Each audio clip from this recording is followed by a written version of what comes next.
फरमाई इन्नमल मुमिनून इख्वह। अल्लाह से फरमायो मोमिन सब पाण में भाई रहन। असांजे मिठे नाले वारे साईं सल्लल्लाहु अलैहि वसल्लम भी यही फरमायो। फरमायो इन्न अबाकुम वाहिद व इन्न उम्मकुम वाहिद व इन्न नबियकुम वाहिद व इन्न रब्बकुम वाहिद। फरमायो ए मुझा उम्मतियो कलमे वारो तवांजो अबो आदम भी हिकड़ो, तवांजी अम्मा हवा भी हिकड़ी, तवांजो नबी मुहम्मद भी हिकड़ो, तवांजो रब अल्लाह भी हिकड़ो, त तवां भी सब हिक। भली गोठ तवांजो जुदा होजे, भली शहर तवांजो जुदा होजे, भली जिलो तवांजो जुदा होजे, भली सूबो तवांजो जुदा होजे, भली मुल्क तवांजो जुदा होजे, भली कौम जुबान तवांजी जुदा होजे, पर तवांजो नबी तवांजो कुरान तवांजो कलमो तवांजो काबो त हिकड़ो आ। इन जी करे मुझे साईं सल्लल्लाहु अलैहि वसल्लम फरमायो अल मुमिनून कजसदिन वाहिद। फरमायो ए मुझा उम्मतियो तवां की हिन दुनिया जे जहान में एक ही जिस्म वांगुरु जिंदगी गुजारनी आ। इद इश्तका ऐनुहु इश्तका कुल्लु। एक जिस्म जे अख में सूर त सजे बदन में सूर, एक जिस्म जे कन में दर्द हुंदो आ त सजे बदन में दर्द हुंदो आ। मुसलमान इनके न चेबो आ, बल्कि मुसलमान इनके चेबो आ जंहिंजे दिल में बे मुसलमान भा जो एहसास होजे। इन जी करे अल्लाह से फरमायो मुहम्मदुर रसूलुल्लाह। फरमाई मोहम्मद अल्लाह जो रसूल तव वल्लदीन माऊ। ऐं नबी जी जमात अजो के दौर में हर जमात जी पंजी पंजी निशानियां। को सावा पटका सायूं टोपियूं पाए करे घुमे पयो, चवन था ये असांजे जमात जी निशानियां। को कारा कपड़ा पाए करे घुमे पयो, चवन था ये असांजी जमात जी निशानियां। को कोला बाई कंठा पाए करे घुमे पयो, चवन था ये असांजे जमात जी निशानियां। को गेड़ू कपड़ा सूफिन वारा पाए करे घुमे पयो, चवन था ये असांजी जमात जी निशानियां। को पेशानी ते सिगरेटन जा डंब कड़ी निशान पियो ठाहे, चवन पिया ये असांजी जमात जी निशानियां। हाउ कुरान तू बुधा भला नबी से जी जमात जो कड़ियूं निशानियूं। कुरान तो फरमा अशिद्दाउ अलल कुफ्फार। मुझे महबूब जी जमात जी परी परी निशानी याद अथव त उन्हनि जी काफ़रनि ते ॾाढी कावड़ हूंदी आहे। काफ़रनि ते ॾाढा गज़बनाक हूंदा आहिनि। काफ़रनि ते कावड़ जो इहो मतिलबु थोरो ई आहे त पाड़े में जेके बागड़ी भील कोलीअ ई वांगा वेठा आहिनि, इन्हनि खे मारे लॾायो, इन्हनि जे जॻहुनि ऐं बंगुलनि ते कब्ज़ा कयो, बागड़ियुनि खे उथारे करे उन्हनि जे हिंदाणनि ऐं गिदरनि ते कब्ज़ा कयो। न न इहो मतिलबु कोन्हे को। हा ये त ज़िम्मी हन, ज़िम्मी उनखे चइबो आहे जंहिंजे माल जान इज्जत आबरू जी हिफ़ाज़त इस्लामी हुकूमत जे ज़िम्मे हुजे।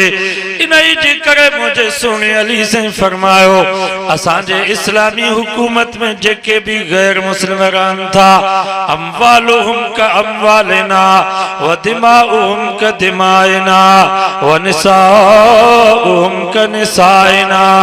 हज़रत अली से फरमायो उन्हनि जा माल मुसलमाननि जे मालनि वांगुरु, उन्हनि जूं जानियूं मुसलमाननि जे जाननि वांगुरु, उन्हनि जी इज्जत मुसलमाननि जे इज्जत वांगुरु, उन्हनि जूं औरतूं मुसलमाननि जे औरतुनि वांगुरु। जीअं इस्लामी हुकूमत जे मथां लाज़िम आहे त मुसलमाननि जे जान माल इज्जत आबरू जी हिफ़ाज़त करे, इन ई नमूने सां इस्लामी हुकूमत जे मथां लाज़िम आहे त जेके भी गैर मुस्लिम मुल्क में रहन पिया, उन्हनि जे जान माल इज्जत आबरू जी हिफ़ाज़त इस्लामी हुकूमत जे ज़िम्मे आहे। अॼोके दौर में अमेरिका उन जा हवा बदमाश चवन था मुसलमान जो नबी दहशतगर्द हो इस्लाम दहशतगर्दी वारो मजहब आ मुसलमान सब दहशतगर्द हन उन्हनि ज़ालिमनि खे समझायो अरे ज़ालिमो ऊ असांजो रहमतुल लिल आलमीन नबी जेको जंग जे मैदान में काफरन जे कुरागन जी पारत थो करे काफरन जे औरतुन जी पारत थो करे काफरन जे ॿारनि जी पारत थो करे काफरन जे बीमारन ऐं ज़ईफ़न जी पारत थो करे नबी साईं आख़िरी लश्कर जन जिहाद जे लाइ मोकिलियल पिया उन जो सिपह सालार हज़रत उसामा बिन ज़ैद हुयो नबी साईं उन खे वसीयत पिया फरमाइनि पिया पुट जरमल दुश्मन जे साम्हूं अचो त पहिरें नंबर ते उन्हनि खे दीन जी दावत ॾिजो अस्लिम तस्लिम जेकॾहिं उहे मुस्लमान थियनि था त तव्हांजा भाइर आहिनि उन्हनि जे जान माल इज़त आबरू जी हिफ़ाज़त तव्हांजे ज़िम्मे आहे पर जेकॾहिं मुसलमान नथा थियनि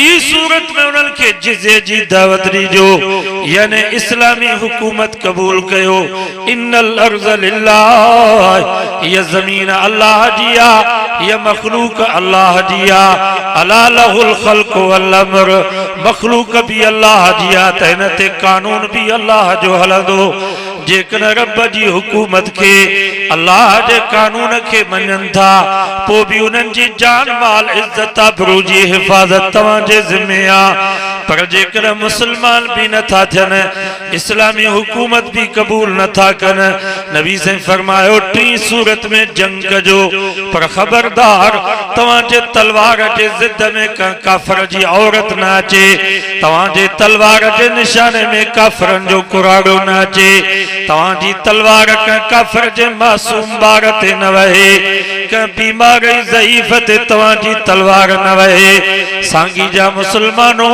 असांजो नबी त जंग जे मैदान में काफ़िरनि जे कुराड़नि जी पारत थो करे काफ़िरनि जे औरतुनि जी पारत थो करे काफ़िरनि जे मासूम ॿारनि जी पारत थो करे काफ़िरनि जे बीमारनि ऐं ज़ईफ़नि जी पारत थो करे अॼु आमरी ऐं उन्हनि जा हवारी मुसलमाननि जा कुराड़ा भी उन्हनि जे महफूज़ न मुसलमाननि जूं औरतूं भी महफूज़ न मुसलमाननि जा मासूम ॿार भी महफूज़ न मुसलमाननि जूं इबादत गाहूं भी महफूज़ न त इन्हनि ज़ालिमनि खे कोई हक़ न आहे जो पाण खे अमन पसंद समझनि अमन पसंद हुयो त मोहम्मद मुस्तफ़ा हो उन जा उम्मती क़यामत ताईं अमन पसंद इन जे करे अल्लाह से फरमायो वमा अरसलनाक इल्ला रहमतल लिल आलमीन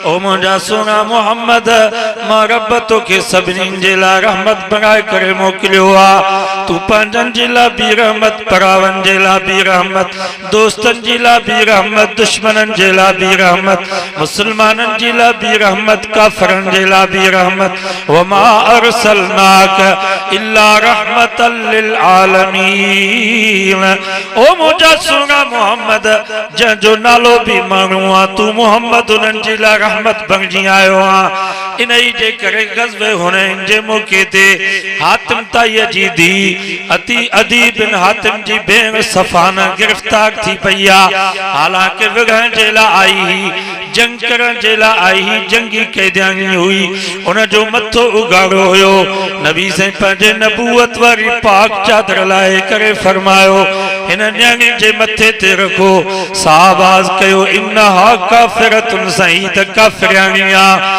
नबी साईं फरमा इन्नहा बिल्तुन आहे त काफ़िराणी पर न्याणी त आहे फरमायो जीअं फातिमा मोहम्मद जी न्याणी आहे ईअं हीअ काफ़िराणी भी मोहम्मद जी न्याणी आहे जीअं मां पंहिंजे न्याणीअ जो मथो उघाड़ो बर्दाश्त नथो करे सघां ईअं तव्हांजो मोहम्मद काफ़िराणी न्याणी जो भी मथो उघाड़ो बर्दाश्त नथो ऐं उन कैदियानीअ सां छा सलूक हुयो अॼु अमेरिका जे बदमाशनि असांजी मज़लूम ग़रीब ऐं मिस्कीन औरत डॉक्टर आफ़िया सां छा हालत कई आहे ओ तव्हां पाण खे मुहज़्ज़ब सम्झण वारो मोहम्मद मुस्तफ़ा जे तरीक़े खे ॾिसो उहा काफ़िराणी हालांकि आई बि विढ़ण जे लाइ हुई नबी से उन जे लाइ मस्जिद नबी जे भरिसां हिकिड़ो हुजरो ख़ाली फरमायो उन जे लाइ बब्बा जो मुकरर फरमायूं जेके हिन जी खिदमत कन। अल्लाह अकबर। साईं जन जो मकसद इहो हुयो त रात ईअं ते वेही करे अल्लाह जो क़ुरान ॿुधे मन हिन जे दिल ते को असर थे। हदीसुनि जे किताबनि में अचे तो 3 ॾींहंनि खां बाद साईं जन उन न्याणी वटि आया फरमायूं अम्मा तोखे मां मोहम्मद जे तरफ़ों का तकलीफ़ न पहुती आ तो उन हातिम ताई जी धी अदीब बिन हातिम ताई जी भेण जेके लफ़्ज़ चया उहे सोन जे पाणी जे लिखण जे क़ाबिल आहिनि। चई मुंहिंजा साईं ख़ुदा जी ज़ात जो कसम आ अबे हातिम जे घर में मुंहिंजी इज़्ज़त या आबरू जी एतिरी हिफ़ाज़त न थी आ। अबे हातिम जे घर में मुंहिंजी एतिरी खिदमत न थी आ जेतिरी मोहम्मद मुस्तफ़ा वटि मुंहिंजी खिदमत थी आ। फरमायो अम्मा तुझो को मुतालबो हुजे। अल्लाह अकबर। उन्हें सफ़ाना साईं जन के चयो साईं मुझो मुतालबो ही आ त मूंखे आज़ाद फरमायो। पाण फरमायो पुट तू आज़ाद ही अन्या बियो को तुझो मुतालबो। चईं बियो मुझो मुतालबो आ त मुझी सजी कौम के आज़ाद कयो। फरमायो अम्मा तू भी आज़ाद तुझी सजी कौम भी तोसां गॾु आज़ाद आ। फरमायो अन्या को तुझो मुतालबो हुजे। चईं टियों जो मुतालबो आ त मूंखे पंहिंजे वतन पहुचायो। फरमायो पुट घबरा न नबी से उन जे मथड़े ते चादर था रखन हदिया तोहफा सूखड़ियूं ॾेई करे ॿिन गुलामनि सां हिकिड़ी ॾाची जो बंदोबस्त करे उन न्याणी खे पंहिंजे वतन रवानो पिया कनि। महीने जो पंधु हुयो जॾहिं हातिम ताई जी धी अदीब बिन हातिम ताई जी भेण उहा माई सफ़ाना पंहिंजे घर पहुती। पुछा कई मुंहिंजो भाउ अदीब बिन हातिम किथे आ। चई हो लॼई शर्म खां ॻोठ में अचे ई कोन पियो त भेण गुलाम थी वई कौम सजी मुंहिंजी बानी भंगिजी वई आ। मां कड़ी मोकड़े मुंहं सां पंहिंजे कौम जे आॾो मुंहुं खणंदुसि जबलनि में तो पंहिंजी ज़िंदगी पियो गुज़ारे। वरी उहा भेण पंहिंजे भाउ जे ॻोल्हा में निकिती आ। ॻोल्हींदे ॻोल्हींदे ॾिठई त जबलनि जी घाटी में घोड़े जो लगाम उन जे हथ में हुयो नंगी तलवार उन जे कुल्हे में लटकियल हुई। जीअं जो ॾाची खे पाण ॾे ईंदो ॾिठई त मुस्तैद थी बीह रहियो त शायदि दुश्मन मुंहिंजे पोयां पियो आ। अञा जो वेझो अचे त भेण ॾाची ते सुवार आ। ॿ नौजवान उन सां गॾु आहिनि। पंहिंजी भेण खे चई त हेठि लहण जी तोखे इजाज़त न आहे पर इहो ॿुधा त मोहम्मद मुस्तफ़ा वटि तुंहिंजी इज़त बची या न। त भेण पंहिंजे भाउ खे चयो अदा ख़ुदा जी ज़ात जो कसम आ भाउर पंहिंजे भेनरुनि जे इज़त जी एतिरी हिफ़ाज़त न कंदा जेतिरो मोहम्मद मुस्तफ़ा जे गुलामनि तुंहिंजे भेण जे इज़त जी हिफ़ाज़त कई आहे। इन नज़र खणी भी मुंडे निहारियो कोने को बगैर के मजबूरी जे मुंह सां ॻाल्हायो भी कोन थन। चई पो तू हेॾे छो आई है मुसलमान छो न थी आई है। चई मां दिल में त कलमो पढ़ी चुकी हाँ पर तोखे वठण जे लाइ आ छॾिया जबलनि जी ज़िंदगी छॾिया जंगल जी ज़िंदगी हलो नहीं मोहम्मद मुस्तफ़ा वटि कलमो पढ़ी मुसलमान थी जेको बुराईअ जो बदिलो चङाईअ सां पियो ॾे। उहा भेण पंहिंजे भाउ अदीब बिन हातिम के मदीने में वठी आई। साहबा फरमाइन था जॾहिं अदीब बिन हातिम नबी से जे साम्हूं आयो त नबी से उन जे इस्तक़बाल जे लाइ उथी बीठा। हालांकि मुसलमान अञा न थियो अञा गैर मुस्लिम हुयो। नबी से उन जे इस्तक़बाल जे लाइ उथी बीठा। साईं जन उन खे पंहिंजे मथनि न विहारियो। अल्लाह अकबर। जॾहिं अदीब बिन हातिम मोहम्मद मुस्तफ़ा सल्लल्लाहु अलैहि वसल्लम जो इहो अख़लाक़ ॾिठो अखियुनि मूं पाणी वही आयुसि। साईं जन खे चई उबसुत यदक या रसूल अल्लाह साईं हथो अॻिते कयो त मां भी कलमो पढ़ी करे हमेशह तव्हां जे ग़ुलामी में ज़िंदगी गुज़ारियां। वमा अरसलनाक इल्ला रहमतल लिल आलमीन। ओ मुंहिंजा महबूब मां रब तोखे सभिनीनि जे लाइ रहमत बनाए करे मोकिलियो आ। इन ई जे करे मके जा काफ़र बैतुल्लाह जी गिलाफ के पकड़े करे दुआऊं पिया घुरनि अल्लाहुम्मा इन काना हाज़ा हुवल हक़ मिन इंदिक। या अल्लाह जेकर ई तुंहिंजो नबी मोहम्मद सचो आ असां कोन था मञूंसि अमतिर अलैना हिजारतम मिनस समा आग असांजे मथों पत्थरन जो मींह या आग को अजाब। अल्लाह अकबर। हदीस में अचे तो नबी से भी रब को दुआ घुरी या अल्लाह भला अजाब घुरन था त थोरो अजाब चखाइन जे इन्हनि खे हक़ ऐं सच जी ख़बर पइजी वञे। अल्लाह ताला जिब्रील के हुकुम कयो जिब्रील वन मुझे महबूब के चो वमा कान अल्लाह लियुअज़िबहुम व अंत फीहिम। ओ मुझा सोना मोहम्मद ये किए थी दो जो जिथे तू हुजी उते मुझो अजाब अचे। सोना जिथे तू हुंदे उते तुझे दोस्तन ते रहम पर तुझे दुश्मनन ते भी रहम। वमा अरसलनाक इल्ला रहमतल लिल आलमीन। वो मिशकात में हदीस है यहूदी जो नींगर होयो बकरियों चारींदो होयो एक दफे नबी से जे कचहरी में वेठो साईं जन सा मोहब्बत थी अस बकरियों सजो डी जंगल में पाण सजो डी नबी से जे कचहरी में वेठो आ। कदमल साईं जन जी जुती मुबारक पियो तो साफ करे कदमल साईं जन के विंजणो ऐं पखो पियो तो हणे कदमल पाणीअ जो कोरो भरे अचे साईं जन जी आडो पे तो पेश करे एडी नबी साईं जी खिदमत कंदो होयो। एक दफे हो नीगर बीमार थी पियो नबी साईं के खबर पई तो हो बीमार थी पियो आ। नबी साईं उन जी अयादत जेला उन यहूदी जे घर आया। हदीस में अचे तो रसूल सल्लल्लाहु अलैहि वसल्लम उन नीगर जे सेरा दी को अची वेठा साईं जन समझी विया त यार मोकलाइण वारो आ छो त साईं जन हकीमत होया।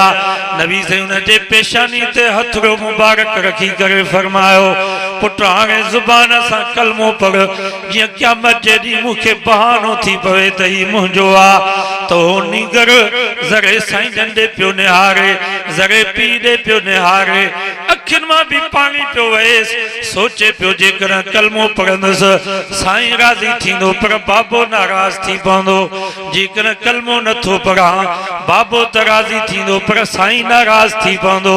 अल्लाह ताला हुन जे पीउ जे दिल में भी रहम विधो पीउ भी पुट जे दिल के समझियो पीउ पंहिंजे पुट के चयो पुट हरो रहमतुल लिल आलमीन नबी आयो थई इन ते कलमो पढ़ी करे इन खे राज़ी कर असांजा भाग असां।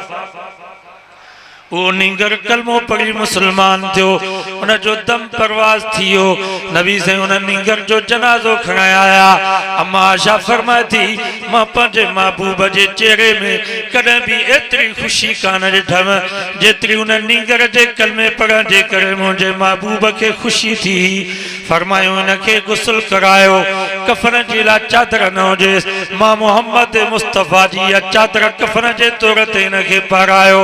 वमा अरसलनाक इल्ला रहमतल लिल आलमीन। ओ मुंहिंजा सोना जंहिंजो नालो भी माण्हू आ तू मोहम्मद उन्हनि जे लाइ रहमत बणिजी आयो आ पर जेका भी मखलूक है सभिनी जे लाइ तो रहमत आ। हदीसुनि जे किताबनि में अचे तो हिकिड़ो गरीब मुसाफ़िर नबी साईं वटि आयो आ। अल्लाह अकबर। साईं जन खे चईं मां 3 ॾींहं सफ़र कयो आ का शइ खाधी कान्हे का बुखायल आया। नबी साईं जे अखियुनि में पानी अची वियो नबी साईं मस्जिद नबी जे मिंबर ते अची वेठा सहाबा जी जमात गॾु थी वई। नबी साईं फरमायो यारो मोहम्मद मुस्तफ़ा जे घर में त 2 महीना थी विया आहिनि बाह कान भरी आ ही मुंहिंजो महिमान गरीब मुसाफ़िर आहे केरु जेको हिन जी ख़िदमत करे।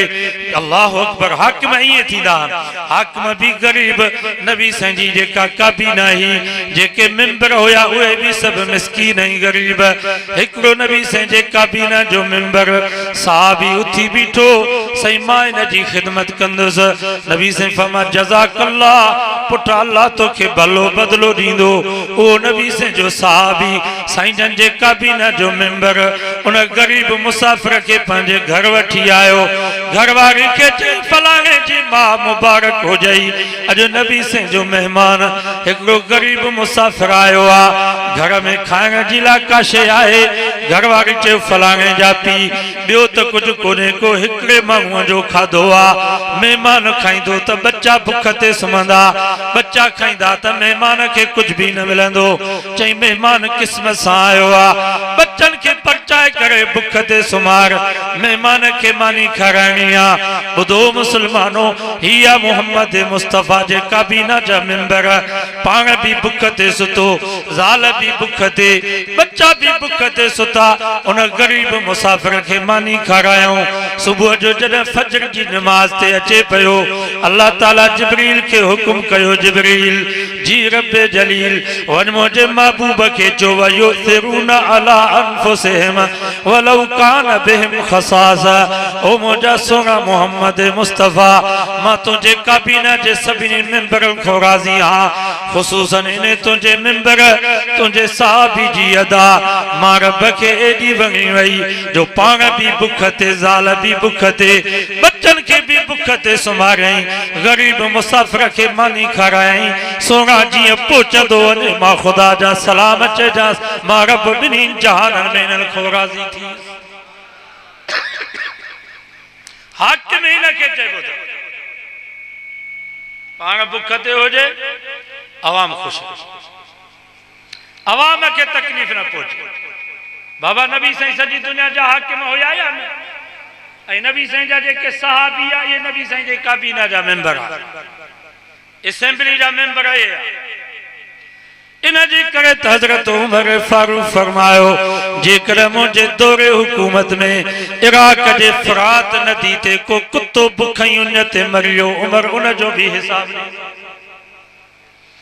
इस्लामी हुकूमत इन के चइबो आ जो कुत्ते जी बुख भी इस्लाम बर्दाश्त न तो करे इन जे करे नबी से फरमायो मेराज वारी रात मां एकड़ी औरत के दिठुम जेका हुई त गुनहगार हुई त मुजरिम पर एकड़े कुत्तीअ जे नंढड़े गुलर जे करे वनी जन्नत में पहुती मां जिब्रील के चयो ही हिते कीअं पहुती मुखे चयो सही हुई त गुनहगार हुई त मुजरिम पर एकड़ो कुत्तीअ जो नंढड़ो गुलर हुयो उन में बेहाल होयो इन माईअ के उन गुलर ते रहम अचियो पंहिंजे मथे जी पोती लाए करे मोज़े में बदी करे खूह मो पानी कढी उन गुलर के पानी प्यारई अल्लाह जो रहम जोश में अचियो रब फरमायो हिन गुलर ते रहम कयो आ त मां रब हिन ते रहम छो न कयां इस्लामी हुकूमत न के चइबो आ नबी साईं असाबे सुफ़ जे थले ते वेठा पंहिंजे वज़ीरन ऐं मुशीरन सां गॾिजी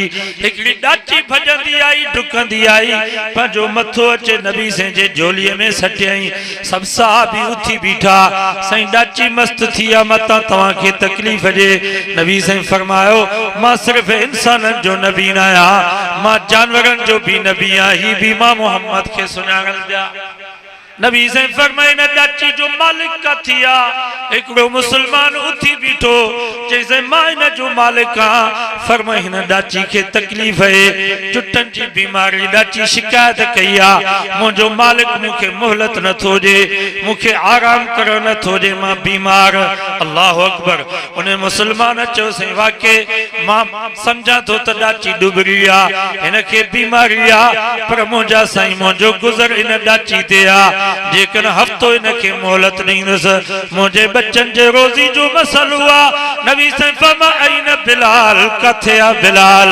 लब्बैक जी आमना जलाल मा हाजिर हां फरमायो इन ॾाची के बैतुल माल में बदो इन जो इलाज कयोस सेहतमंद ऐं तंदुरुस्त ॾाची इन गरीब के जो त पंहिंजो गुज़र करे इनके चइबो अथव इस्लामी हुकूमत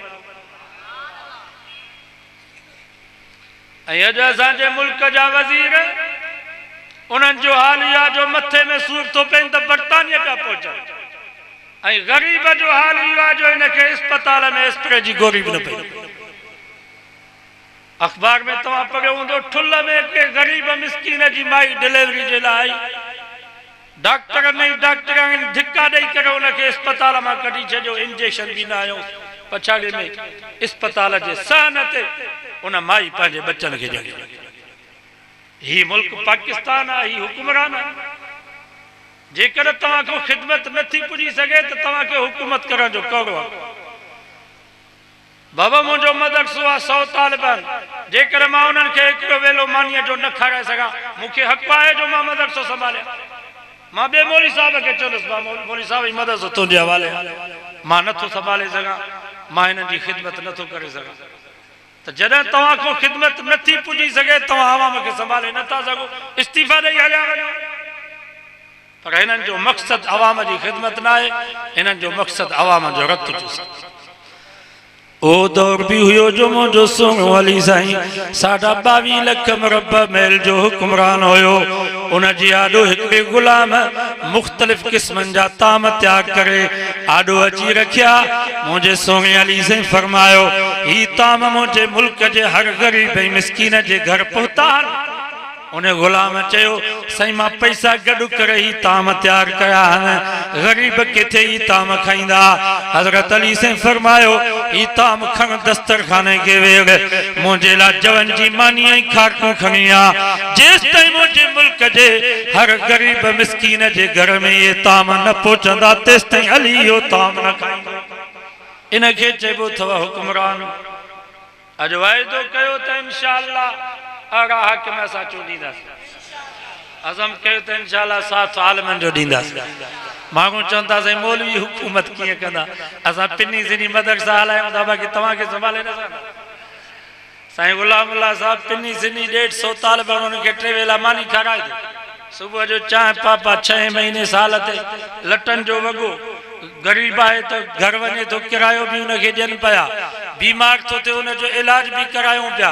उस्तादन जूं पगारूं बोक्चन जूं पगारूं बिजलिन जा बिल गैसन जा बिल आहे को मदरसो जेको बिजली जो बिल न ॾींदो हुजे गैस जो बिल न ॾींदो हुजे।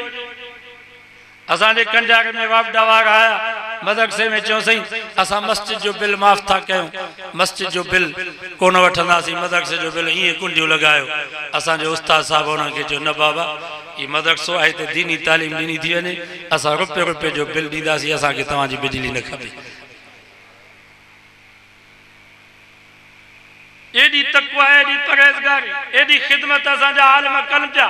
जेकर तव्हांजे यूसी जी नाज़मी असांखे मिलंदी चेयरमैनी मिलंदी त तव्हांजी खिदमत न कंदासीं। इंशाअल्लाह जीअं असां तालिबनि जी खिदमत कयूं था तव्हांजी भी ईअं खिदमत कंदासीं। नारे तकबीर जमीयत उलमाए इस्लाम नारे तकबीर। वरी असांजा सूफी चवंदा साईं मौलवियुनि जो हुकूमत में छा।